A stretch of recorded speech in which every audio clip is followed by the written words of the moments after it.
Autre série de messages, après l'eschatologie, nous allons parler de la pneumatologie. Ne soyez pas effrayés par ce terme. Donc nous allons parler du Saint-Esprit. Et donc à partir d'aujourd'hui, je vais parler des dons spirituels, mercredi, vendredi, parler du baptême de l'Esprit, du Saint-Esprit, jusqu'à ce que Dieu me dira de passer à autre chose. Et je crois que si vous avez la foi, vous êtes capable par la grâce de Dieu d'expérimenter la puissance de Dieu dans vos maisons. Et aux quelques personnes qui sont ici, quelques dizaines, si vous avez la foi, Dieu va vous toucher ce matin. Alléluia. Acte 2, versets 1 à 4, la Bible nous dit, « Le jour de la Pentecôte, ils étaient tous ensemble dans le même lieu. Tout à coup, il vint du ciel un bruit, comme celui d'un vent impétueux, et il remplit toute la maison où ils étaient assis.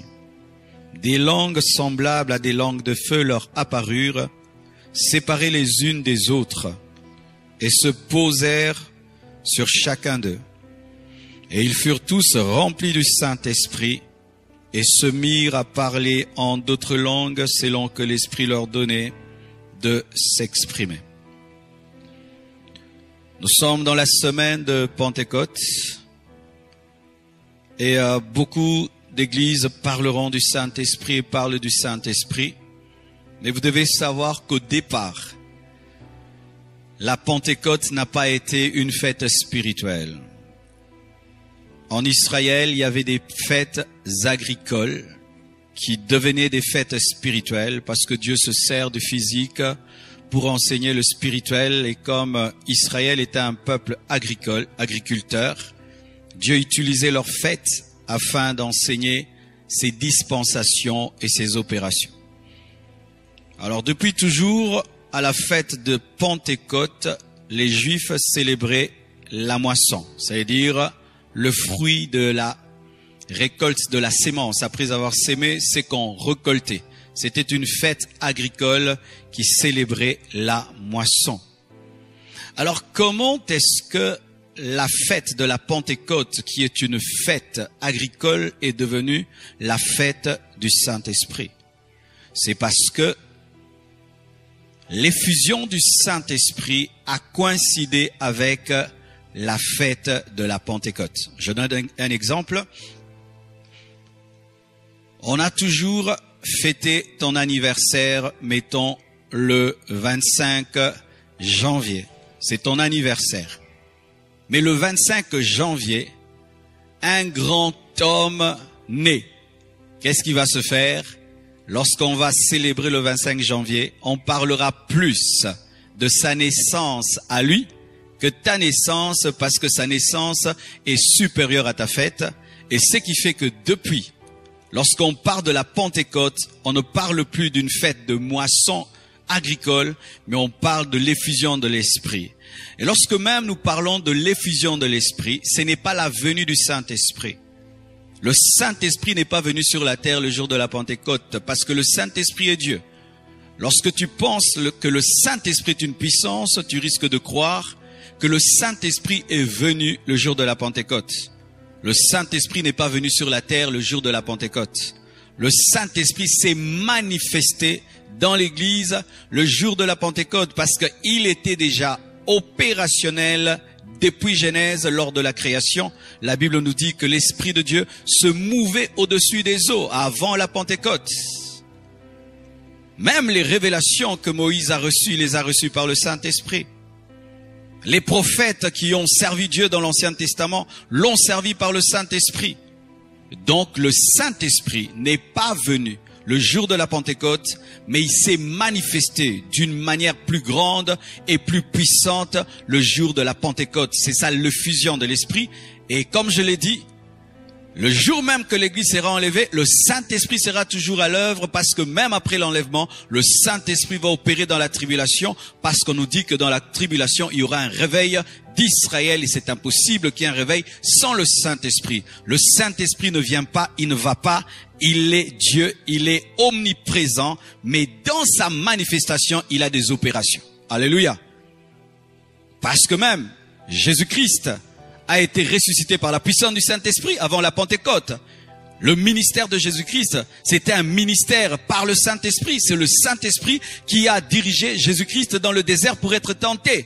Donc le Saint-Esprit n'est pas venu le jour de la Pentecôte parce qu'il était déjà à l'œuvre dans le ministère de Jésus-Christ. Mais le jour de la Pentecôte, il y a eu une fusion, une grande mouvance de l'Esprit pour la naissance de l'Église. Et si on appelle cela fête de Pentecôte, c'est parce qu'il y a une coïncidence entre l'effusion de l'Esprit et la fête juive.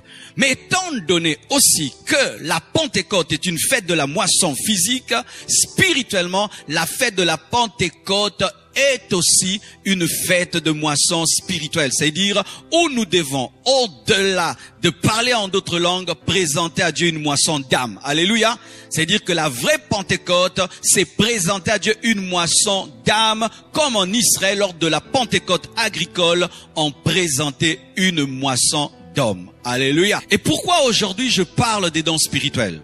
Je parle des dons spirituels parce que lorsque le Saint-Esprit est venu pour la naissance de l'Église, il est venu avec des cadeaux. La Bible nous dit, le jour de la Pentecôte, ils étaient tous ensemble dans le même lieu. Tout à coup, il vint du ciel un bruit comme celui d'un vent impétueux. Et il remplit toute la maison où ils étaient assis. La Bible nous dit, des langues semblables à des langues de feu leur apparurent, séparées les unes des autres et se posèrent sur chacun d'eux. Et ils furent tous remplis du Saint-Esprit et se mirent à parler en d'autres langues. Le Saint-Esprit était venu avec des cadeaux. Il était venu avec des dons. Il était venu avec des charismes. Lorsque le Saint-Esprit vient dans ta vie, il vient avec des dons. Lorsque le Saint-Esprit vient dans une église, il vient avec des dons. Le jour de la Pentecôte, il n'y avait pas que la plénitude de l'Esprit, il y avait la manifestation des charismes, des dons spirituels. Donc, mes frères, il n'y a pas Pentecôte sans cadeau. Il n'y a pas effusion de l'Esprit sans charisme. Alléluia. Pourquoi? Parce que le Saint-Esprit est Dieu. Toutes les grandes personnalités, lorsqu'elles te visitent, elles viennent avec un cadeau. Et le Saint-Esprit, lorsqu'il te visite, il vient toujours avec des cadeaux qu'on appelle charisme. Alléluia. Charisme. Et je prie que les dons spirituels soient répandus dans les églises, soient répandus dans les familles. Et là où tu es, que tu reçoives les dons spirituels, parce que le Saint-Esprit est le même hier, aujourd'hui et demain. Et s'il a opéré dans la Pentecôte, il peut opérer à la fin des temps, car il y a plus à faire à la fin des temps qu'au début de l'église. Si l'église pour naître a reçu des cadeaux, l'église avant d'être enlevée doit recevoir des cadeaux. Ainsi, mes frères, l'église avant l'enlèvement doit recevoir plus que l'église à sa naissance, parce que nous avons plus que la Pentecôte. Nous avons la pluie de l'arrière-saison comme promesse, et la pluie de l'arrière-saison est supérieure à la première pluie, ce qui fait que nous devons nous attendre à plus de dons spirituels. Plus de dons spirituels, mes frères. Plus de dons, plus de dons, plus de dons. Car l'église finitive doit être plus puissante que l'église primitive. Car la fin des choses est plus glorieuse que le début des choses. Alléluia. Je vous parlerai de cette pluie de l'arrière-saison dans cette série de messages. Alléluia. Parlons un peu des dons spirituels. Je vous donne le passage principal des dons spirituels. Lorsque tu veux comprendre les dons spirituels, tu dois maîtriser 1 Corinthiens 12. Tout le chapitre, il faut maîtriser 1 Corinthiens 12, tout le chapitre, mais je vais lire que 10 versets ou 11. La Bible dit ceci. Pour ce qui concerne les dons spirituels, je ne veux pas, frères, que vous soyez dans l'ignorance. Vous savez que lorsque vous étiez des païens, vous vous laissiez entraîner vers les idoles muettes, selon que vous étiez conduits. C'est pourquoi je vous déclare que nul, s'il parle par l'Esprit de Dieu, ne dit « Jésus est anathème » et que nul ne peut dire « Jésus est le Seigneur » si ce n'est par le Saint-Esprit.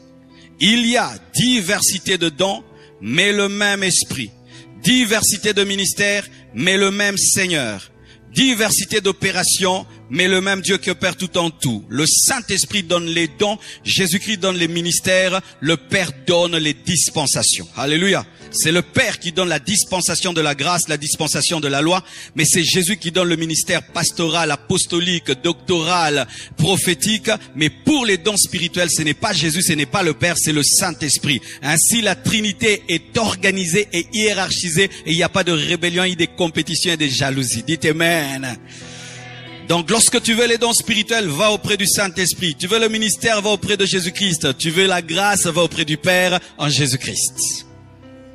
Or, à chacun, la manifestation de l'Esprit est donnée pour l'utilité commune. Pour l'utilité commune, en effet, à l'un est donné par l'Esprit une parole de sagesse, à un autre une parole de connaissance, selon le même Esprit. Il y a déjà deux dons, parole de sagesse, parole de connaissance, selon le même Esprit. Un autre la foi, l'autre à un autre le don de guérison par le même Esprit, à un autre le don d'opérer des miracles, à un autre la prophétie, à un autre le discernement des esprits, à un autre la diversité de langues, à un autre l'interprétation de langues.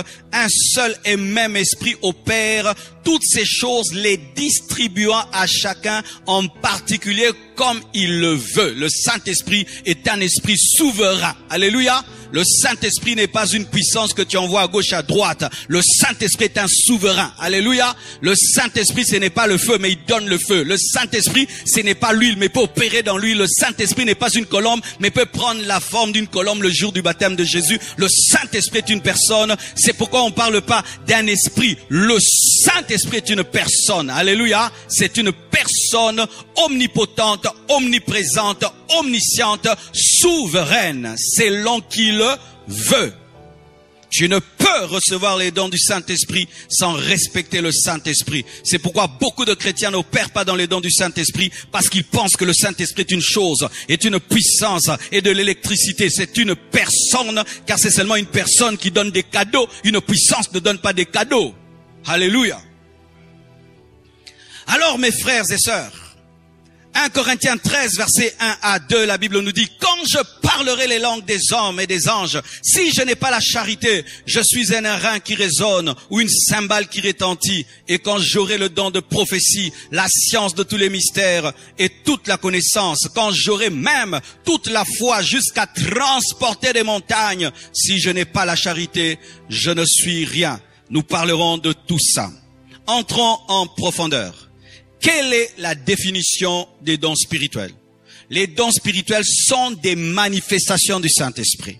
Il n'y a pas don spirituel sans manifestation du Saint-Esprit. Lorsqu'une église s'oppose à la manifestation du Saint-Esprit, elle s'oppose aussi aux dons spirituels.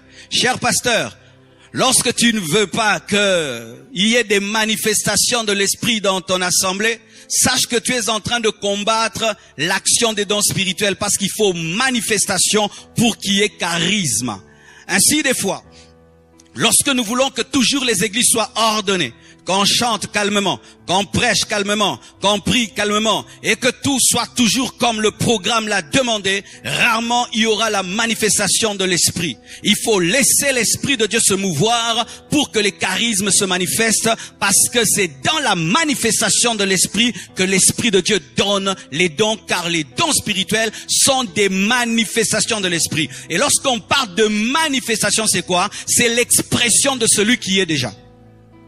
C'est-à-dire que le Saint-Esprit peut être là, mais vous ne vivez pas sa manifestation parce que vous ne permettez pas celui qui est de se manifester.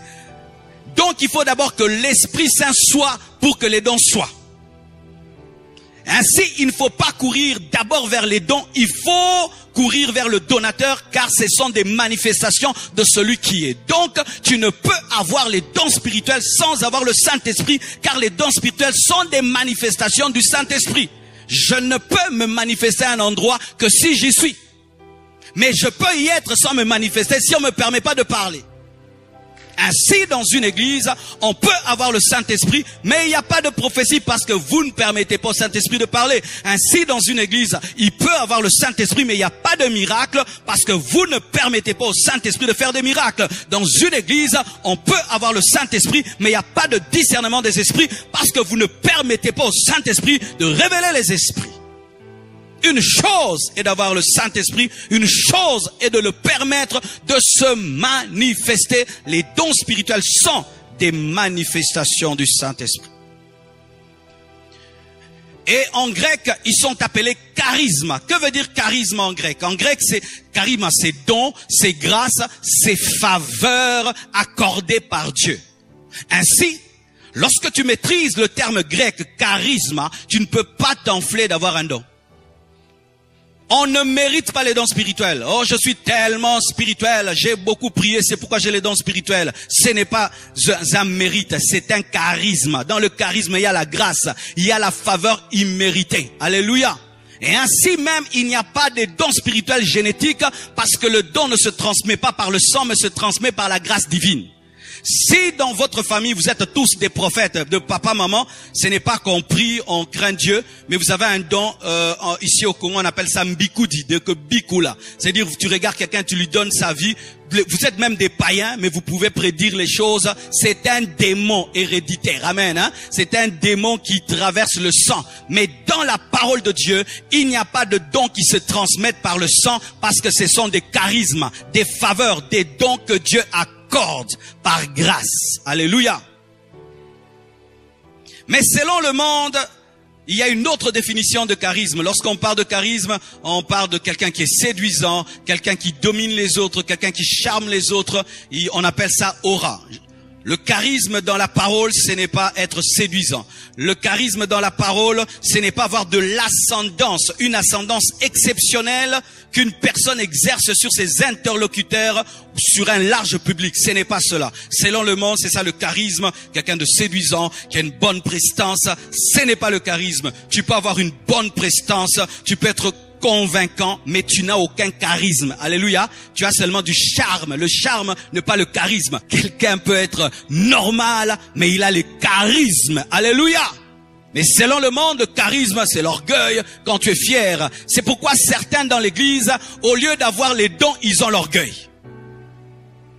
Ne cherche pas le charisme selon le monde, et le charisme que donne le Saint-Esprit. Et quiconque réellement est conscient qu'il a reçu le charisme est humble parce que tu sais que tu ne l'as pas mérité. On ne mérite pas les dons. C'est pourquoi lorsque tu as un don spirituel, ne pense jamais que tu es supérieur aux autres. Moi, je prophétise. Moi, je donne des paroles de connaissance. Tu ne les mérites pas. Moi, je suis plus spirituel que toi. Non. Les dons spirituels ne sont pas les signes de la maturité. Ce sont les fruits. C'est le fruit de l'esprit qui est le signe de la maturité. Car tu peux avoir des grands dons, mais un petit caractère comme Samson. Samson, c'est un homme qui a un grand don, mais qui a un petit caractère. Les dons spirituels ne sont pas les signes de la maturité, mais les dons spirituels sont le signe de la grâce, mais c'est le caractère, le fruit de l'esprit, l'amour, l'humilité, la douceur. Ça, c'est la maturité. Mais prophétiser, faire des miracles, ce n'est pas la maturité. C'est bien et ce n'est pas bien. C'est bien parce que je n'ai pas besoin de grandir pour faire des miracles. Mais ce n'est pas bien si tu penses que c'est ça la maturité. Tu risques de ne pas rechercher le caractère parce que tu guéris les malades, tu ouvres les yeux des aveugles. Tu peux aller en enfer en faisant des miracles, mais tu ne peux pas aller en enfer en ayant le fruit de l'esprit. Ce qui fait que le fruit de l'esprit est plus important que les dons spirituels. C'est pourquoi sur la robe du sacrificateur, il y avait des clochettes et des grenades. Et les grenades symbolisent les fruits et les clochettes symbolisent les dons du Saint-Esprit. Mais la Bible révèle que les grenades, qui ne faisaient pas beaucoup de bruit, avaient plus de valeur, pesaient plus, avaient plus de valeur que les clochettes. Car le caractère, le fruit de l'esprit est plus important que les manifestations de l'esprit. Les manifestations de l'esprit nous amènent dans les capacités de Dieu, mais le fruit de l'esprit nous amène dans la nature divine, et la nature divine est supérieure à ses capacités. Ainsi, mes frères et sœurs, jamais il ne faut tomber dans l'orgueil parce que tu as des dons. Jamais il ne faut te croire supérieur aux autres parce que tu as des dons. Les dons, ce n'est pas la maturité, c'est une grâce divine. Ce n'est pas la preuve que tu connais, mais c'est la preuve que Dieu t'a fait grâce. Samson n'était pas l'homme le plus spirituel d'Israël. Je pense même que c'était l'un des plus profanes. Mais voyez les miracles qu'il faisait. Il déchirait les lions. Mais c'était un impudique, mais il déchira les lions. Impudique déchira les lions. Alléluia. Alors mes frères et sœurs, voici. Pour comprendre les dons spirituels, il faut les subdiviser en 3 parties. Quand nous avons lu 1 Corinthiens 12, vous avez vu qu'il y a eu 9 dons. 9 dons. Parmi les 9 dons, il y a premièrement les dons vocaux. Vous voyez, vocaux, vocal, voix. C'est-à-dire les dons qui opèrent par la voix. C'est-à-dire que si tu ne parles pas, tu ne peux pas opérer dans ces dons, les dons vocaux. Dans les dons vocaux, il y a le don de diversité de langue, le don d'interprétation de langue et le don de prophétie. Répétez, les dons vocaux, il y a le don de diversité de langue, le don d'interprétation de langue et le don de prophétie. Et puis, il y a les dons de révélation, qui sont encore à 3. 3 dons de révélation. Le don de parole de connaissance, le don de parole de sagesse et le don de discernement des esprits, des dons de révélation. Et puis, il y a encore 3 dons de puissance. Le don de guérison, le don des guérisons, précision, le don de miracles et le don de foi. Les dons vocaux révèlent que Dieu parle, qu'il n'est pas une idole muette, comme l'a dit Paul. Parce que lorsque Paul présente les dons, il veut révéler une chose, une différence entre les idoles et Dieu. Parce que les idoles ont des bouches et ne parlent pas. Les idoles ont des yeux et ne voient pas. Les idoles ont des oreilles mais n'entendent pas. Et les dons spirituels sont là pour prouver que Dieu a une bouche et il parle, il a des yeux et il voit, et il a des oreilles et il entend. Les dons de puissance démontrent que Dieu a des oreilles et il a une main. Alléluia. Les dons de révélation démontrent que Dieu a des yeux. Et les dons vocaux démontrent que Dieu a une bouche. Différemment des statues qui sont là, on parle devant, il dit rien, mais notre Dieu parle, notre Dieu révèle, notre Dieu agit. Je répète, notre Dieu parle, notre Dieu révèle, notre Dieu agit, notre Dieu entend. Pourquoi? C'est un Dieu vivant, il n'est pas une idole. Alléluia. Donc les dons spirituels sont communiqués à l'église pour révéler que Dieu est vivant. Les dons spirituels sont communiqués à l'église pour révéler une chose, que Dieu n'est pas une idole. Donc, là où les dons spirituels n'opèrent pas, on peut croire que Dieu est une idole. Parce que ce qui est vivant, celui qui est vivant parle, celui qui est vivant agit, celui qui est vivant voit, celui qui est vivant entend. Ainsi, s'opposer aux dons spirituels, c'est amener l'église à croire que Dieu est comme une idole. C'est Paul qui le dit. Alors parlons des dons vocaux. Je commence par le premier. La diversité de langues. Voici, il y a une différence entre la diversité de langues et la langue pour prier. Souvent, il y a des confusions à ce sujet. La langue qu'on utilise quand on prie, qu'on a reçu le jour du baptême dans le Saint-Esprit, n'est pas un don de diversité de langue. Cette langue que tu as reçue le jour de ton baptême dans le Saint-Esprit, c'est une langue qui te permet de prier, d'adorer et de louer. Mais quand on parle d'un don de diversité de langue, c'est un don qui contient un message. Les langues que nous avons reçues le jour du baptême dans le Saint-Esprit, ce sont des langues pour prier, pour adorer. Ce qui fait que ces langues-là ne nécessitent pas l'interprétation parce qu'on n'a pas besoin d'interpréter les prières des gens. C'est leur intimité avec Dieu. Mais lorsque quelqu'un a un message en langue, ce n'est plus la langue signe du baptême dans le Saint-Esprit. Ça devient un don de diversité de langue parce qu'il y a un message. Et cela nécessite automatiquement l'action du don d'interprétation, car un message qui n'est pas compris ne sert à rien. Alléluia. C'est pourquoi tu dois savoir quand est-ce que tu opères dans la langue prière et quand est-ce que tu opères dans la langue message. La langue message, la langue prière, une fois que tu l'as, tu peux la prier tout le temps. Lorsque quelqu'un est baptisé du Saint-Esprit, il a le signe du parlant d'autres langues, il commence à prier en langue, selon qu'il veut, en intelligence, selon qu'il veut, selon que dit Paul, je prierai en esprit et je prierai par l'intelligence. Mais pour ce qui est de la langue message, ce n'est pas toi, ça ne dépend pas de toi. Tu ne peux pas décider, maintenant je vais donner un message en langue. Non. De la même manière que celui qui a le don de prophétie, de parole de connaissance, ne décide pas de donner des paroles de connaissance, ne décide pas de prophétiser, parce que là, ça dépend de la souveraineté du Saint-Esprit. Tu ne peux pas décider de donner des messages en langue. Mais une fois que tu as reçu le parler en langue prière, tu peux prier en langue quand tu veux, mais tu ne peux pas prophétiser en langue quand tu veux. Vous comprenez cela? Alléluia. Alors, avançons un peu. Donc, la diversité de langues, c'est quoi? C'est lorsque par le Saint-Esprit, tu parles la langue des anges, que les gens insultent, rabababa et tout le reste, ou tu parles une langue des hommes que tu ignores. Celui qui opère dans la diversité de langues est capable de parler la langue des anges pour donner un message, mais aussi est capable de parler une langue des hommes qu'il ignore. C'est-à-dire que tu n'as jamais parlé anglais, tu commences à parler en anglais. Tu n'as jamais parlé chinois, tu commences à donner des messages en chinois. C'est ce qui est arrivé le jour de la Pentecôte dans Acte 2, versets 4 à 12. Le jour de la Pentecôte, les langues qui ont été reçues étaient des langues de prière, de louange, d'adoration, mais étaient aussi la diversité de langues parce qu'elles contenaient des prophéties et des messages, et c'était des langues que les disciples ignoraient. La Bible dit ceci. Acte 2, 4 à 12. Et ils furent tous remplis du Saint-Esprit et se mirent à parler en d'autres langues selon que l'Esprit leur donnait de s'exprimer. Or, il y avait en séjour à Jérusalem des Juifs, hommes pieux, de toutes les nations qui sont sous le ciel. Au bruit qui eut lieu, la multitude accourut et elle fut confondue parce que chacun les entendait parler dans sa propre langue. Ils étaient tous dans l'étonnement et la surprise. Et ils se disaient les uns aux autres, voici, ces gens qui parlent, ne sont-ils pas tous Galiléens? C'est-à-dire qu'ils ne connaissent pas notre langue. Et comment les entendons-nous dans notre propre langue à chacun, dans notre langue maternelle? Acclamons le Saint-Esprit.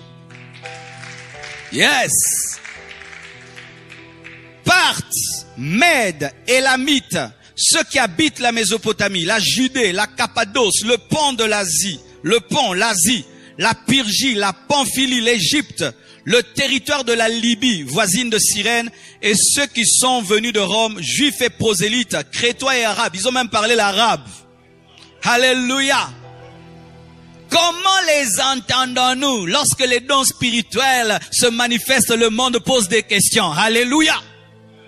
Lorsque les dons spirituels se manifestent, les gens se posent la question, mais ce frère n'a pas étudié, mais comment il connaît cela? Mais ce frère, comment il prie un malade et guéri? Mais ce frère, comment il ne connaît pas ma vie, mais il me dit tous mes problèmes? Comment les entendons-nous parler dans nos langues les merveilles de Dieu? Ils étaient tous dans l'étonnement et ne sachant que penser, ils se disaient les uns aux autres, que veut dire ceci? Comme lorsque la manne est tombée dans le désert, ils ont dit, qu'est-ce que c'est? Mana, mana, mana, mana. Lorsque Dieu opère dans sa faveur et dans les dons, le monde dit, qu'est-ce que c'est? Mana, mana, mana. Que Dieu te communique les dons spirituels et que les gens puissent dire dans ta vie, mana, mana. Que Dieu te communique les dons de puissance, les dons de révélation et que le monde puisse dire, mana, mana. Que Dieu te communique une onction extraordinaire et que le monde puisse dire, qu'est-ce que c'est? Qu'est-ce que c'est? Qu'est-ce que c'est? Et comme ils aiment toujours comprendre les choses de Dieu avec leur intelligence, ils vont dire que tu es ivre, que tu es drogué. Et c'est toi qui viendras leur expliquer. C'est midi. Je ne suis pas ivre, mais c'est l'accomplissement de la prophétie de Joël. Dieu vient de me donner ce qu'il a promis. Alléluia. Là, je ne suis pas en train de parler la diversité de langues. Ça, c'est le signe. Le signe dépend de toi. Ribababa. Là, le signe dépend de toi. Mais je ne peux opérer dans la diversité par moi-même. Alléluia. Et voici, mes frères et sœurs, le don de diversité de langue. Lorsque quelqu'un parle la diversité de langue, langue des anges, il faut que quelqu'un aussi reçoive un autre don. Ce sont deux dons jumeaux, parce que certains dons fonctionnent toujours ensemble. Si tu as le don de diversité de langue, tu dois demander le don d'interprétation de langue. Et si tu n'as pas, demande que Dieu donne à quelqu'un pour que ta prophétie ait du sens. Sinon, ce serait comme un barbare qui a parlé. Mais, si quelqu'un parle, mettons, je vais quelque part, je ne connais pas l'anglais. Et puis je commence à prophétiser en anglais. Celui qui ne connaît pas l'anglais peut interpréter mon anglais par l'esprit. Mais celui qui connaît l'anglais ne va pas interpréter par l'esprit, va interpréter par l'intelligence. Ce qui fait que dans la chambre haute, si les Mèdes et les Crétois n'étaient pas venus, le don d'interprétation allait permettre aux apôtres de savoir ce qui était dit parce qu'ils disaient ce qu'ils ne connaissaient pas. Mais la foule qui est venue n'a pas entendu par le don, mais entendu par l'intelligence. Donc, le don d'interprétation, plutôt le don de diversité de langues peut être utilisé aussi dans l'évangélisation. C'est-à-dire, tu vas en URSS, tu te retrouves devant une foule et personne n'est là pour t'interpréter. Tu entres en esprit et tu demandes à Dieu de te communiquer le don de diversité de langues et puis tu commences à prêcher. Ce sont des choses qui sont arrivées dans la vie de plusieurs missionnaires qui se sont retrouvés dans des contrées où on ne parlait pas leur langue et tout d'un coup, ils ont commencé à prier, et puis ils entendaient Amen, Amen, Amen. Les gens entendaient. Lui parlait dans la diversité de langues et ils entendaient par l'intelligence. Zamba Zama Yele. En français, Dieu est intelligent. Amen. Alors parlons du don d'interprétation de langue. Le don d'interprétation de langue est un don vocal qui n'est pas une traduction de la langue, mais qui est plutôt l'interprétation. Il y a une différence entre un traducteur et un interprète. Un traducteur, il dit mot à mot ce que tu dis. Quand je fais une traduction, mettons, d'un livre en français et je le mets en anglais, chaque mot doit être traduit. Mais un interprète n'est pas un traducteur. Il donne seulement le résumé de la phrase. Pourquoi j'explique ça? Parce que souvent nous pensons qu'il y a un don de traduction de langue, alors qu'il y a un don d'interprétation de langue. Ce qui fait qu'une diversité de langues peut être longue, mais l'interprétation est courte. Quelqu'un peut parler en d'autres langues pendant 30 minutes, en diversité de langues pendant 30 minutes, il donne un message de 30 minutes, et lorsque quelqu'un se lève pour donner l'interprétation, il interprète pendant 5 minutes. Et vous allez dire, oh, mais comment le message a duré? Mais toi, ton interprétation n'a pas duré. Mais parce que c'est l'interprétation, ce n'est pas la traduction. Alléluia. Et des fois même, le message peut être court, mais l'interprétation est longue parce que c'est l'interprétation. Vous voyez, des fois, quand je prêche avec mon frère Braun, des fois j'ai des longues phrases, il a des courtes phrases. Des fois j'ai des courtes phrases, il a des longues phrases. Parce que ce n'est pas la traduction, c'est l'interprétation. Et comment cela arrive? Il peut se faire que tu es en train de parler dans la diversité de langues.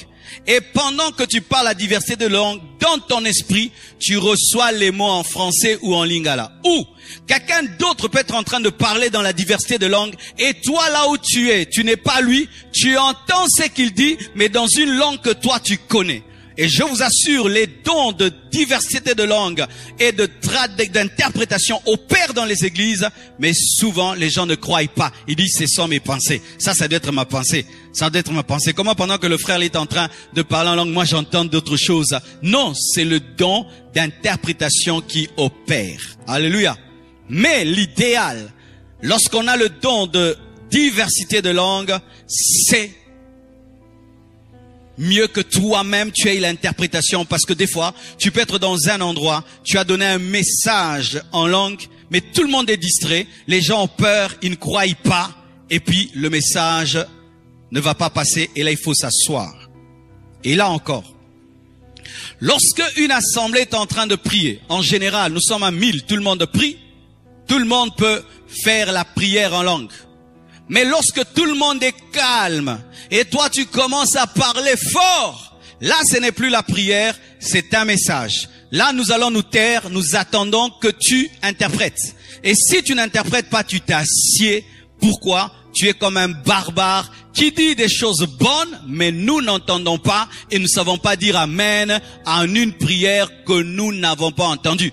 C'est pourquoi lorsqu'on tient le micro et tu as emporté en langue, n'oublie pas d'interpréter. Et si l'interprétation ne vient pas, parle en français, parle en lingala. Tu es en train de chanter et puis tu commences à parler en langue, n'oublie pas d'interpréter. Si tu n'as pas l'interprétation, arrête de parler en langue au micro, commence à parler en français, en lingala pour qu'on entende. C'est ce que Paul dit. Je préfère quelques paroles dans l'intelligence que 1000 paroles en langue lorsque les autres ne comprendront pas. Si je me retrouve face à des hommes qui n'ont pas l'interprétation et je parle en langue et en langue et en langue, ils vont pas dire amen. Je préfère dire quelques paroles dans l'intelligence que beaucoup de paroles en esprit. Alléluia. Et cela révèle encore que l'esprit du prophète est soumis au prophète. Certaines personnes, lorsqu'elles sont prises par un parlant en langue, parlent en langue, l'église est calme, on attend. Et puis on dit, frère, tais-toi. Parce qu'on ne comprend pas. Oh non, ce n'est pas moi, c'est l'esprit qui me pousse. Non, Paul dit qu'il se taise. Pourquoi? L'esprit du prophète est soumis au prophète. Sinon, il y aura le désordre dans l'église. Des gens qui parlent en langue, pas d'interprétation. Ça crée un désordre. C'est vrai, dans nos églises de réveil, on pense que quand on fait ça, ça fait vraiment le feu. Mais si on est biblique, on peut parler tous en langue dans l'église quand on prie. Mais quand le peuple de Dieu est calme et tu commences à parler en langue, si tu dures, interprète. Sinon, tais-toi. Sinon, tu vas distraire le peuple de Dieu. Et ce sera, c'est vrai, puissant, spirituel. Mais personne ne peut dire amen parce qu'on ne comprend pas. Alléluia. Je donne le passage d'ailleurs. La Bible dit ceci. 1 Corinthiens 14, verset 1 à... Ah, c'est long. Ouais, on va le lire. Recherchez la charité. Aspirez aux dons spirituels, mais surtout à celui de prophétie. En effet, celui qui parle en langue ne parle pas aux hommes, mais à Dieu, car personne ne le comprend. Et c'est en esprit qu'il dit des mystères. Celui qui prophétise, au contraire, parle aux hommes, les édifie, les exhorte et les console. Donc, Paul est en train de placer la prophétie au-dessus de la diversité de langues. Quelqu'un qui prophétise est supérieur à celui qui parle la diversité de langues. Parce que dans la diversité de langues, on ne sait pas ce que tu dis, mais tu dis des mystères. Quand est-ce que la diversité de langues est égale à la prophétie? C'est lorsqu'il y a l'interprétation. Et là, maintenant, ça devient utile. Sinon, ça te bénit seulement toi-même. Celui qui prophétise, au contraire, parle aux hommes et les édifie, les exhorte, les console. Celui qui parle en langue s'édifie lui-même. Celui qui prophétise édifie l'église. Je désire que vous parliez tous en langue. On n'est pas contre la langue. Il faut parler tout le monde en langue pour prier, pour adorer, pour louer. Mais quand tu veux t'adresser au peuple de Dieu, interprète ou parle dans l'intelligence. Alléluia. Je désire que vous parliez tous en langue. Mais encore, plus que vous prophétisiez, celui qui prophétise est plus grand que celui qui parle en langue. À moins que ce dernier n'interprète pour que l'église en reçoive l'édification. C'est-à-dire quoi? Tout ce qu'on fait à l'église qui n'édifie pas ne sert à rien. Tout ce qu'on fait à l'église qui n'édifie pas ne sert à rien parce que nous n'allons pas à l'église pour que les gens se livrent en spectacle spirituel montrant leur charisme. Non. À l'église, on vient pour être édifié. Si quelque chose se fait et personne n'est édifié, ça ne sert à rien. Alléluia. Et maintenant, frères, de quelle utilité vous serais-je si je venais à vous parlant en langue et si je ne vous parlais pas par révélation ou par connaissance ou par prophétie ou par doctrine? Si les objets inanimés qui rendent un son comme une flûte ou une harpe ne rendent pas des sons distincts, comment reconnaîtra-t-on ce qui est joué sur la flûte ou la harpe, comme mon frère là, il commence à jouer parce que lui se sent bien. Est-ce qu'on va dire c'est beau? Ça devient beau lorsque c'est compréhensible. Et quand tu parles en langue, tu parles. Tu ne t'occupes pas des gens qui sont là. Soit c'est toi, ma langue, je parle. Mais eux ne sont pas édifiés. Tu es comme un piano désaccordé. C'est seulement quand tu commences à dire ainsi parle le Seigneur, ainsi parle le Seigneur, que l'église commence à dire amen. Alléluia. Et la Bible dit ceci. Et si la trompette rend un son confus, Qui se préparera au combat? Tu reçois un message qui nous dit, faites attention, il y a un grand combat demain. Mais toi, tu parles en langue. Mais ton message veut dire ceci, faites attention, demain, il y a un grand combat dans votre nation, priez. Mais toi, tu n'interprètes pas. Yakababa. Nous attendons. Alors que le message veut dire, demain, il y a un grand combat, préparez-vous. Toi, yakababa. Et tout le monde commence à faire, Qui demain va dire, je vais jeûner, je vais prier? Ils n'ont rien entendu. Quand nous prions là-bas, nous tous, parlons tous en langue. Mais quand tu es devant le peuple de Dieu, tu as un micro et que tu commences à parler en langue, interprète pour qu'on puisse aller en guerre. Beaucoup de gens m'ont combattu quand j'ai dit cela. Mais donnez-moi la preuve que quand vous parlez longtemps en langue au micro, ça édifie qui? Donnez-moi la preuve de quelqu'un qui, quand vous avez parlé en langue, il a compris le message. À moins qu'il ait un don d'interprétation. Ça fait beau, ça fait bien, ça fait charismatique, mais soyons bibliques. Tu peux le faire un peu, ou des fois l'onction nous prend, ça me prend. Mais je sais que quand je dis chandalababa, personne n'a dit amen. Je dois rentrer en français ou en lingala. C'est ce que Paul dit. De même, vous, si par la langue, vous ne donnez pas une parole distincte, comment saura-t-on ce que vous dites? Car vous parlez en l'air. Ce n'est pas moi qui dis, c'est Paul qui dit, car vous parlez en l'air.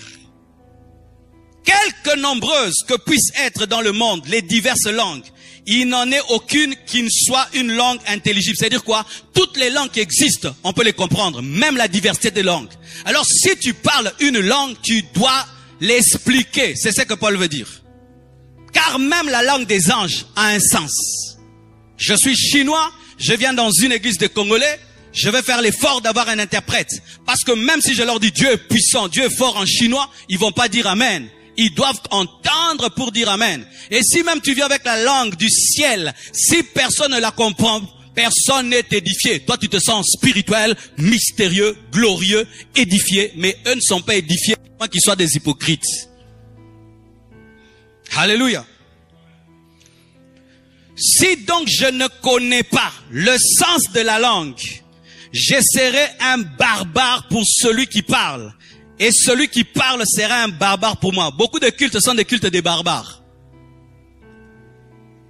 De même vous, puisque vous aspirez aux dons spirituels, que ce soit pour l'édification de l'église, on ne cherche pas les dons spirituels pour paraître spirituel, pour se montrer, pour se pavaner, pour tomber dans ce qu'on appelle l'ostentation spirituelle. Tu vois, quand on a une chaîne en or, on la fait sortir pour montrer qu'on a une chaîne en or. Il y a des gens qui cherchent des dons spirituels seulement pour qu'on dise, lui il donne des paroles de connaissance, lui il prophétise, lui il fait marcher des paralytiques. Non, la Bible dit pour l'édification commune de l'église, que vous cherchez à en posséder abondamment. Donc on peut posséder beaucoup de dons spirituels et que Dieu te donne tous les dons spirituels. En posséder abondamment. Dieu peut te donner 2 dons, ou 3 dons, ou 4 dons, ou 6 dons, ou 9 dons. Abondamment. C'est pourquoi que celui qui parle en langue prie pour avoir le don d'interprétation. Dieu peut te donner et la langue et l'interprétation. Alléluia. Car si je prie en langue, mon esprit est en prière, mais mon intelligence demeure stérile. Que faire donc? Écoutez maintenant Paul.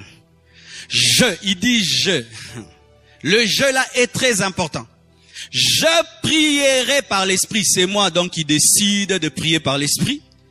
Mais je prierai aussi avec l'intelligence. C'est moi qui décide de prier en intelligence. Je chanterai par l'esprit. C'est moi qui décide de chanter en esprit. Et je chanterai aussi par l'intelligence. C'est-à-dire ceci. Quand il y a l'opération de la langue signe, la langue prière, une fois que tu as reçu le parler en langue qui permet de prier, tu peux opérer dans le parler en langue qui permet de prier quand tu veux. Tu entres en français, tu entres en langue. Mais pour ce qui est de la prophétie en langue, c'est Dieu qui doit te donner le message parce que tu ne peux pas créer le message, mais je peux créer la prière. Oh. Je suis en train de prier pour être guéri. Seigneur, guéris-moi, guéris-moi, guéris-moi, guéris-moi, guéris-moi. Et puis j'entre en langue. Rabababa. En langue, je suis en train de dire quoi? Guéris-moi. Mais alors, non? Je prie dans l'intelligence et je prie en langue. Seigneur, bénis le Congo, bénis le Congo. Rababa, yanda la baba. C'est bénir le Congo, mais mais je ne peux pas dire aujourd'hui je vais vous prophétiser. C'est dire Dieu, je t'ordonne de parler. C'est l'impolitesse spirituelle. Aujourd'hui Dieu, tu vas parler impoli. Est-ce que tu dis ça à ton père? Tu dis à ton père, papa le logoloba. Aujourd'hui papa tu dois parler. Qui dit ça à son père? Mais il y a des fidèles qui disent ça à Dieu. Aujourd'hui tu vas parler. Tu parles Seigneur, impoli. Dieu parle quand il veut. Mais toi tu pries aussi quand tu veux. Écoutez maintenant pour finir. Ça montre aussi qu'on peut chanter en langue. On peut chanter en langue. Il y a des gens qui sont étonnés de voir quelqu'un chanter en langue.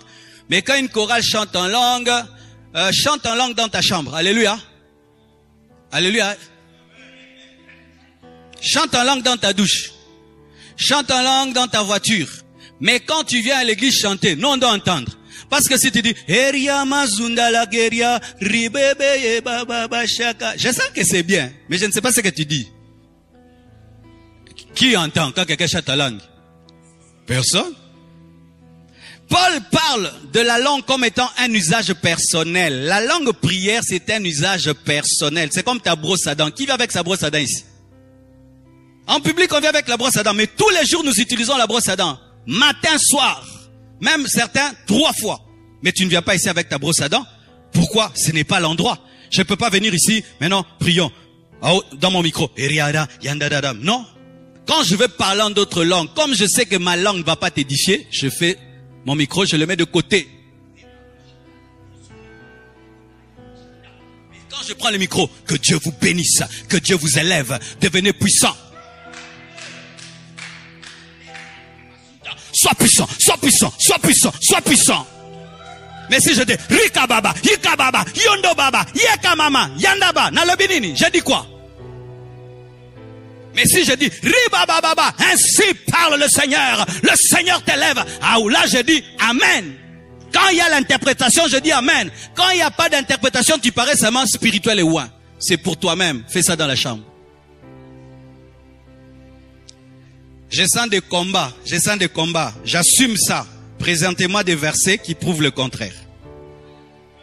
Ah oui. Nous devons prêcher la vérité. Alléluia. Pas prêcher nos habitudes. Moi aussi, je faisais tout ça. Vous me connaissez, non? J'étais d'ailleurs terrible en ça. Terrible. J'oubliais même l'église. Tu vois un papa qui est venu à l'église. Il regarde. On chante en langue avec toute l'église. Le nouveau venu là, il nous regarde. Et puis il revient plus jamais. Que je vienne dans votre église, là vous chantez des choses que je n'entends pas. Fais ça dans ta chambre. Fais ça quand tu es assis, là, avec tout le monde. Mais quand tu es là devant, pour bénir les gens, pour exercer un ministère, fais comme Paul. Fais de ton mieux d'édifier les gens dans tout ce que tu diras. N'est-ce pas que si tu parles anglais et tu parles français, tu parles anglais et français, tu vas dans un endroit où les gens ne connaissent pas l'anglais. Est-ce que tu vas parler anglais? Tu vas parler que français. Pourquoi? Tu n'aimerais pas qu'une seule de tes paroles ne soit pas comprise. Mais pourquoi alors? Je parle français et je parle la langue.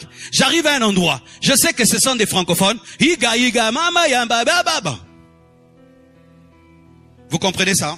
Ça paraît spirituel. C'est une habitude dans les églises de réveil. Mais il n'y a aucun fondement biblique. Alors la Bible dit ceci. Autrement, si tu rends grâce par l'esprit, comment celui qui est dans le rang, dans les bancs de l'homme, du peuple, répondra-t-il Amen à ton action de grâce, puisqu'il ne sait pas ce que tu dis? C'est ce que Paul dit. Puisqu'il ne sait pas ce que tu dis, tu rends, il est vrai, d'excellentes actions de grâce. Pour l'excellence des actions de grâce en langue, c'est vrai. Mais l'autre n'est pas édifié. C'est clair, n'est-ce pas? C'est clair. Parlons de la prophétie. Je vous ai parlé du premier don, le don de diversité de langue, le don d'interprétation de langue, et je crois que je vais finir aujourd'hui avec le don de prophétie, et je vais continuer mercredi, vendredi avec les autres dons. Alléluia. Je m'arrête avec la prophétie et nous allons continuer le mercredi et le vendredi. La prophétie. Voici encore un détail, une précision pour la prophétie.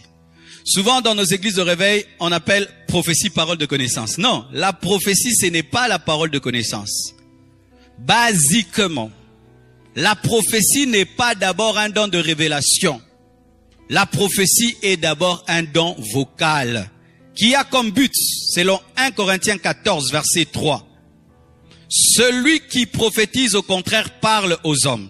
Donc quelqu'un qui parle de la part de Dieu aux hommes, il prophétise.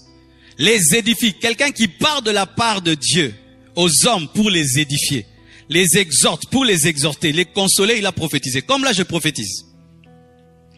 Quiconque parle de la part de Dieu, rempli du Saint-Esprit, il ouvre sa bouche et console, exhorte, édifie, il prophétise.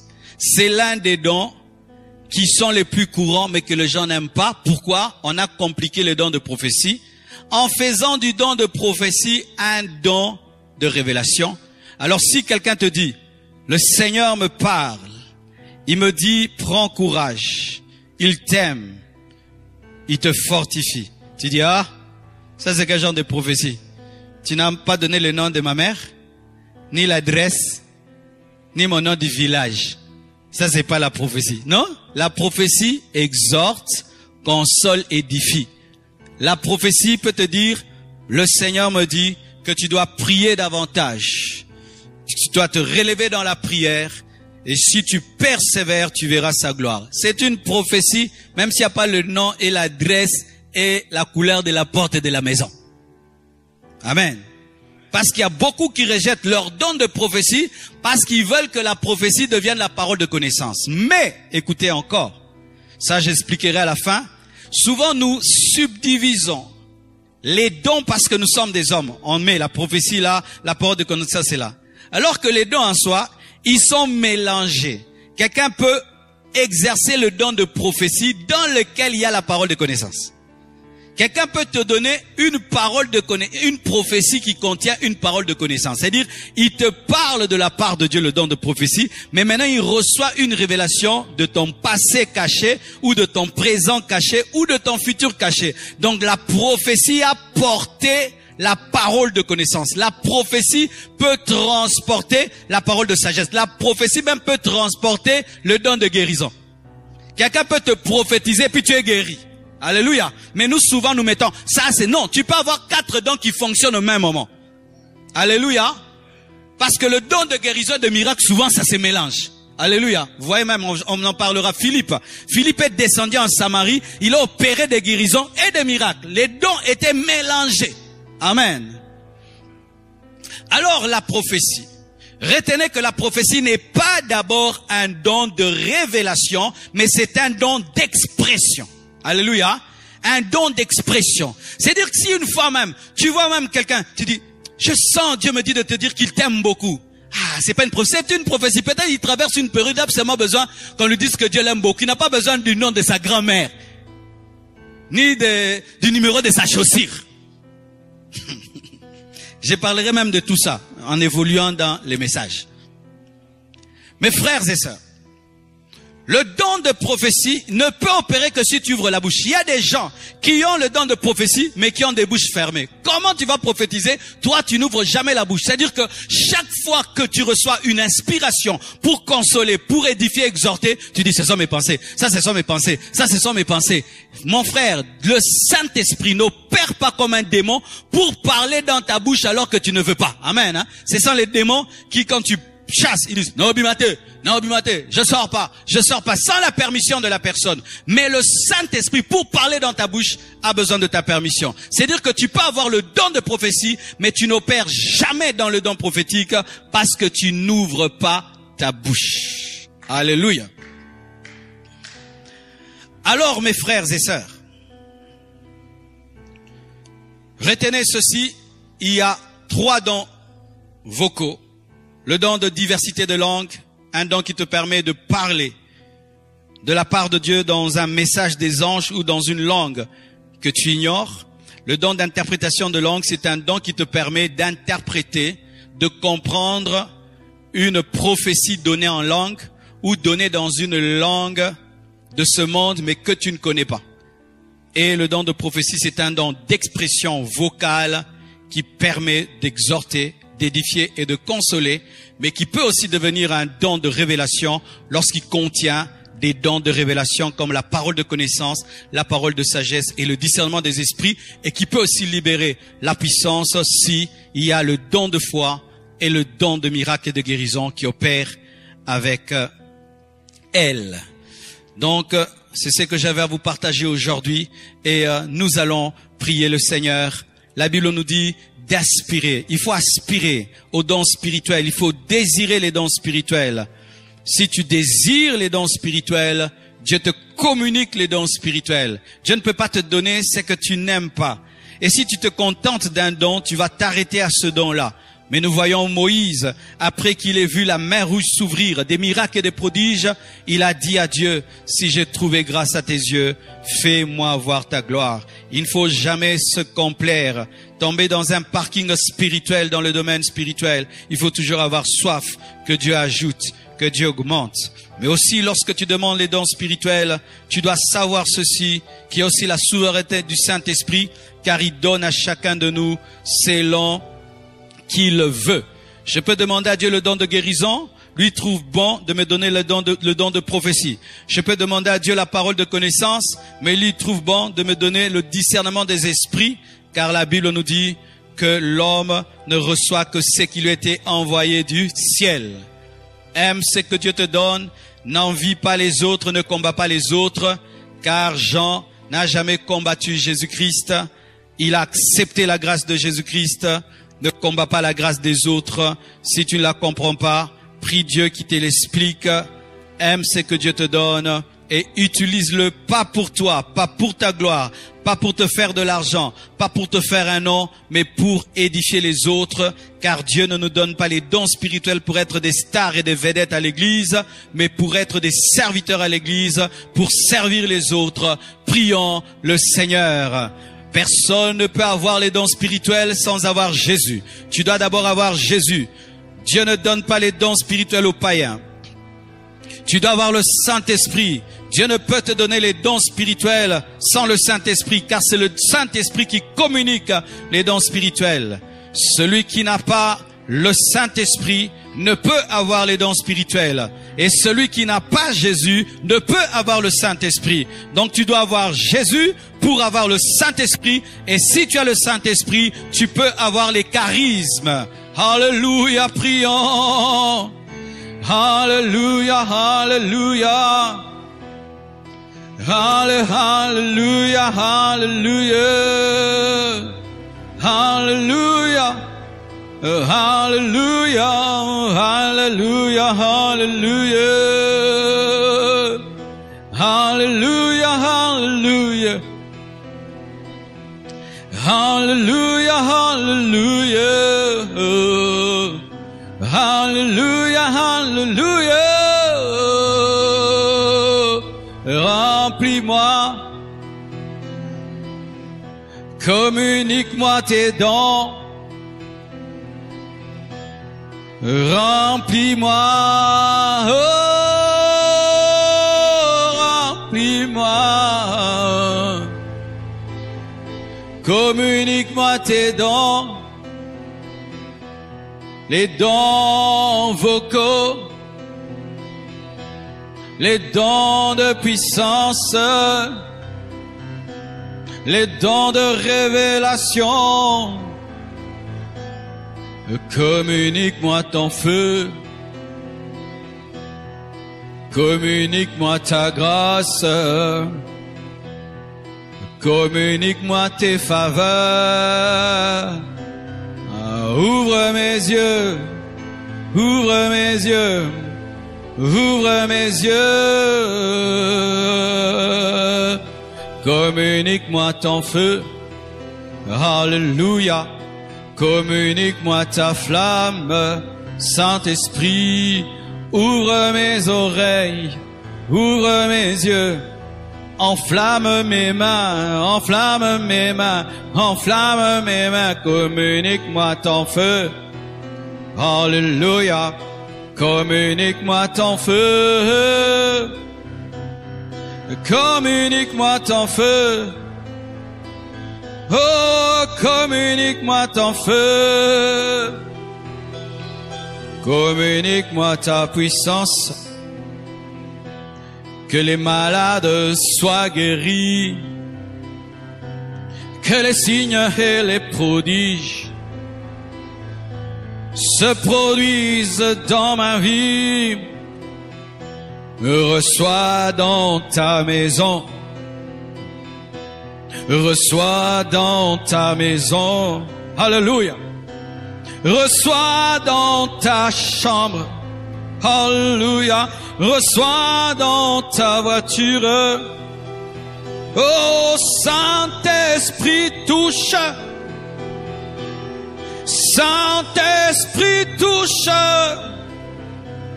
Communique ton feu. Communique les dons. Communique ton feu. Saint-Esprit touche. Apprends-moi à opérer dans les dons. Apprends-moi à opérer dans les charismes. Apprends-moi à opérer dans les miracles. Apprends-moi à prophétiser. Apprends-moi à révéler. Apprends-moi à guérir. Apprends-moi à manifester ta toute puissance. Saint-Esprit, Jésus revient bientôt. Je demande la deuxième pluie. Alléluia. Je demande la deuxième pluie. La pluie de l'arrière-saison. La pluie de l'arrière-saison. Je demande la pluie de l'arrière-saison. La pluie de l'arrière-saison. Je demande la pluie de l'arrière-saison. La pluie de l'arrière-saison. Pour la maturité de l'Église, avant son enlèvement. Oh, fais déborder nos coupes. Oh, je reçois, je reçois, je reçois, je reçois, je reçois, je reçois, je reçois, je reçois, je reçois, je reçois. Je reçois, je reçois, je reçois, je reçois, je reçois par la foi, je reçois par la foi, je reçois par la foi, je reçois par la foi, charisme, charisme, charisme, charisme, je reçois par la foi, je reçois par la foi, charisme. Charisme, je reçois les charismes. Seigneur, je reçois. Oh, Saint-Esprit. Fall again. Lève tes mains. Holy Spirit. Doucement le piano. Holy Spirit. Je te remercie, Saint-Esprit, pour ta présence en ce lieu.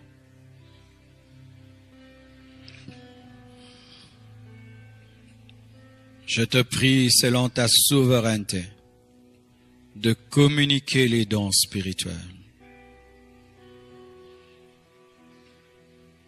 Les dons vocaux, les dons de puissance, les dons de révélation. Communique, communique, communique les dons. Qu'il te soit fait selon ta foi, selon ta soif. Reçois, reçois, reçois les dons spirituels.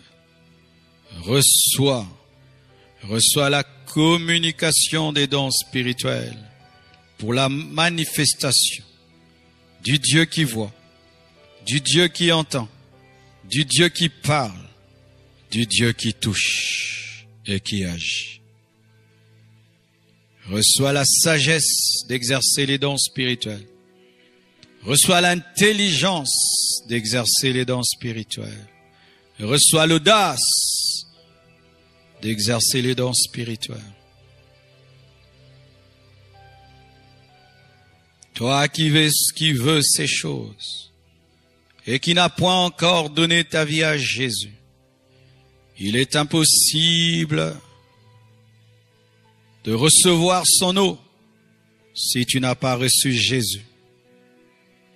La femme samaritaine voulait l'eau, mais n'avait pas mis sa vie en règle. Mets ta vie en ordre avec le Seigneur. Reçois Jésus-Christ dans ta vie. Répands-toi sincèrement et tu recevras le Saint-Esprit qui viendra dans ta vie avec les charismes, avec les dons, les faveurs, les grâces et les cadeaux divins. Merci Père pour ce que tu es en train de faire dans les vies, dans ton Église en ce temps de la fin. Merci pour cette série d'enseignements sur la pneumatologie que nous commençons aujourd'hui. Aide-nous Seigneur à cheminer sous l'onction de l'Esprit. J'ai ainsi prié au nom de Jésus-Christ. Amen. Nous acclamons le Seigneur.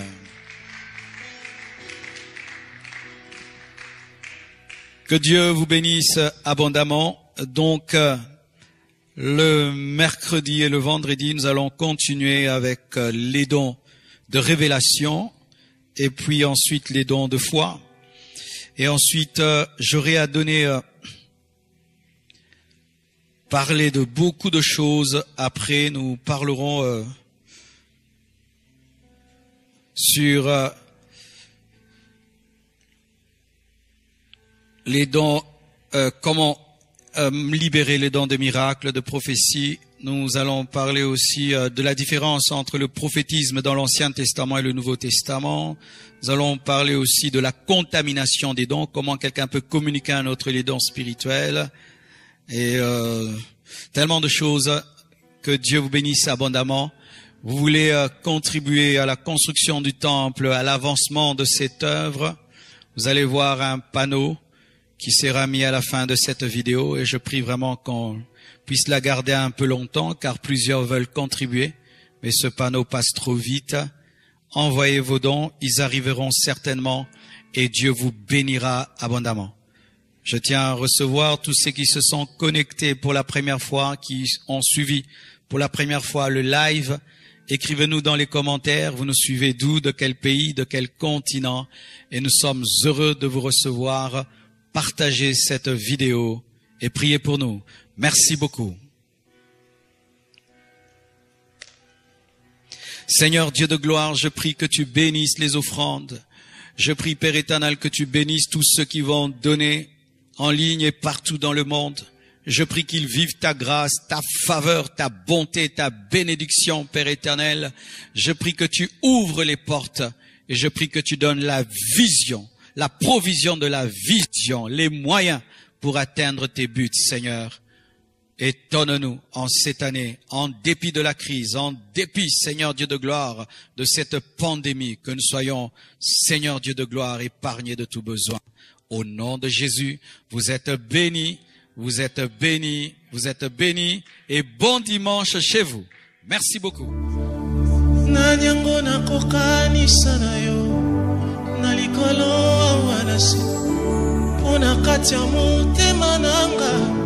Je ne connais qu'un seul amour. Tambo yandima kumikaba, kumipesa mobimba. Mukonzoya kokana nyosa, ozamu nyosa motu yananga.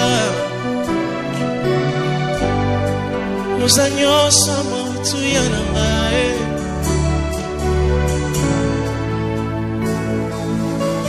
Nanyango nakokanisa na yo. Nalikolo awanasi pona katia motema nanga. Je ne connais qu'un seul amour. Nzambo ya ndima komikaba, komipesa mobima. Mokonzo ya kokana nyoso, yoza nyoso motu ya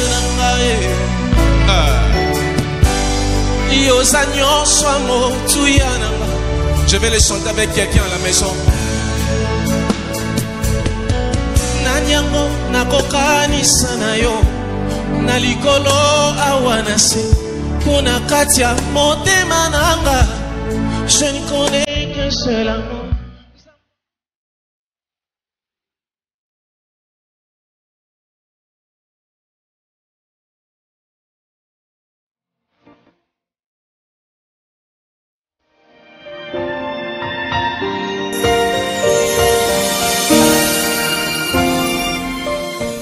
Notre série de messages, après l'eschatologie, nous allons parler de la pneumatologie. Ne soyez pas effrayés par ce terme. Donc, nous allons parler du Saint-Esprit. Et donc, à partir d'aujourd'hui, je vais parler des dons spirituels. Mercredi, vendredi, parler du baptême de l'Esprit, du Saint-Esprit, jusqu'à ce que Dieu me dira de passer à autre chose. Et je crois que si vous avez la foi, vous êtes capable par la grâce de Dieu d'expérimenter la puissance de Dieu dans vos maisons. Et aux quelques personnes qui sont ici, quelques dizaines, si vous avez la foi, Dieu va vous toucher ce matin. Alléluia. Acte 2, versets 1 à 4, la Bible nous dit, « Le jour de la Pentecôte, ils étaient tous ensemble dans le même lieu. Tout à coup, il vint du ciel un bruit, comme celui d'un vent impétueux, et il remplit toute la maison où ils étaient assis. Des langues semblables à des langues de feu leur apparurent, séparées les unes des autres, et se posèrent sur chacun d'eux. Et ils furent tous remplis du Saint-Esprit, et se mirent à parler en d'autres langues selon que l'Esprit leur donnait de s'exprimer. » Nous sommes dans la semaine de Pentecôte et beaucoup d'églises parleront du Saint-Esprit et parlent du Saint-Esprit. Mais vous devez savoir qu'au départ, la Pentecôte n'a pas été une fête spirituelle. En Israël, il y avait des fêtes agricoles qui devenaient des fêtes spirituelles parce que Dieu se sert du physique pour enseigner le spirituel, et comme Israël était un peuple agriculteur, Dieu utilisait leurs fêtes afin d'enseigner ses dispensations et ses opérations.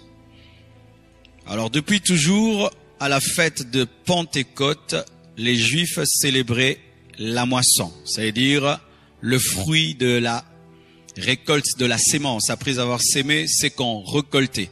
C'était une fête agricole qui célébrait la moisson. Alors comment est-ce que la fête de la Pentecôte, qui est une fête agricole, est devenue la fête du Saint-Esprit? C'est parce que l'effusion du Saint-Esprit a coïncidé avec la fête de la Pentecôte. Je donne un exemple. On a toujours fêté ton anniversaire, mettons, le 25 janvier. C'est ton anniversaire. Mais le 25 janvier, un grand homme naît. Qu'est-ce qui va se faire?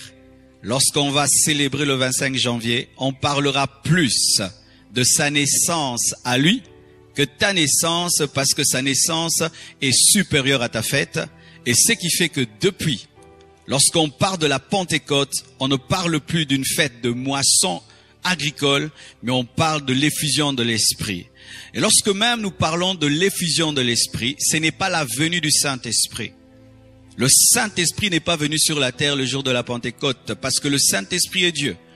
Lorsque tu penses que le Saint-Esprit est une puissance, tu risques de croire que le Saint-Esprit est venu le jour de la Pentecôte. Le Saint-Esprit n'est pas venu sur la terre le jour de la Pentecôte.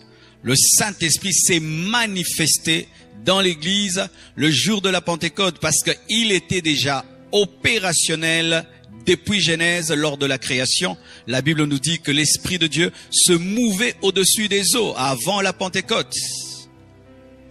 Même les révélations que Moïse a reçues, il les a reçues par le Saint-Esprit. Les prophètes qui ont servi Dieu dans l'Ancien Testament l'ont servi par le Saint-Esprit. Donc le Saint-Esprit n'est pas venu le jour de la Pentecôte, mais il s'est manifesté d'une manière plus grande et plus puissante le jour de la Pentecôte. C'est ça l'effusion de l'Esprit. Et comme je l'ai dit, le jour même que l'Église sera enlevée, le Saint-Esprit sera toujours à l'œuvre, parce que même après l'enlèvement, le Saint-Esprit va opérer dans la tribulation, parce qu'on nous dit que dans la tribulation, il y aura un réveil d'Israël, et c'est impossible qu'il y ait un réveil sans le Saint-Esprit. Le Saint-Esprit ne vient pas, il ne va pas, il est Dieu, il est omniprésent, mais dans sa manifestation, il a des opérations. Alléluia. Parce que même Jésus-Christ a été ressuscité par la puissance du Saint-Esprit avant la Pentecôte. Le ministère de Jésus-Christ, c'était un ministère par le Saint-Esprit. C'est le Saint-Esprit qui a dirigé Jésus-Christ dans le désert pour être tenté. Donc le Saint-Esprit n'est pas venu le jour de la Pentecôte parce qu'il était déjà à l'œuvre dans le ministère de Jésus-Christ. Mais le jour de la Pentecôte, il y a eu une fusion, une grande mouvance de l'Esprit pour la naissance de l'Église. Et si on appelle cela fête de Pentecôte, c'est parce qu'il y a une coïncidence entre l'effusion de l'Esprit et la fête juive. Mais étant donné aussi que la Pentecôte est une fête de la moisson physique, spirituellement, la fête de la Pentecôte est aussi une fête de moisson spirituelle. C'est-à-dire où nous devons, au-delà de parler en d'autres langues, présenter à Dieu une moisson d'âme. Alléluia. C'est-à-dire que la vraie Pentecôte, c'est présenter à Dieu